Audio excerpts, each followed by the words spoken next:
পুজ যদি যায় আপনার মিস করছে মনে হয়। হ্যাঁ, পুজ আসলে আপনার ইয়া হবে না আর কি। আর এটা উঁচা করছেন, এটা খুব ভালো হয়েছে। আর ইয়া দিয়ে দিবেন, একটা ম্যাট দিয়ে দিবেন। ওই চটগুলো হ্যাঁ ম্যাট। আপনার তো বাতাস দেওয়ার কোনো ব্যবস্থা দেখি না এখানে না, জানলা খুলে দেয়, দরজা খুলে দেয় রাত 10টা 11টা 12 ঘন্টা খুলে রাখেন, তারপরে তো বন্ধ করে দেন। এই পাশে জানলা কাটা যায় না? কাটা যায়। আর না হলে এই ফ্যানটা এই যে উপরে যেটা দিছেন ওইটা বাদ দিয়ে ওখানে একটা এক্সস্টেড ফ্যান লাগাই দেন, টয়লেটে যেগুলো লাগায় এক্সস্টেড ভেন্টিলেটর ফ্যানগুলো।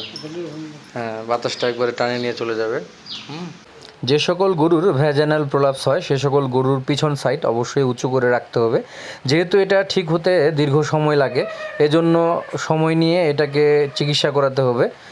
বিক্রি করে দিলেই কিন্তু সমাধান নয়। খামারি এটা রেখেছিলেন তাই একটি বাচ্চা পেয়েছেন। তবে গত বছরের তুলনায় এবছরে সামান্য পরিমাণে বের হচ্ছে এবং একই নিয়মে তার আসলে প্রসেস চলছে। সবথেকে যেটা গুরুত্বপূর্ণ বিষয়, ঘরের মধ্যে আলো বাতাস চলাচলের ব্যবস্থা থাকতে হয়। যদি সূর্যের আলো না পায় তাহলে গরু কিন্তু ভিটামিন ডি সিনথেসিস করতে পারে না, যার ফলে ক্যালসিয়াম চ্যানেলের উপরেও কিন্তু একটা বড় প্রভাব পড়ে।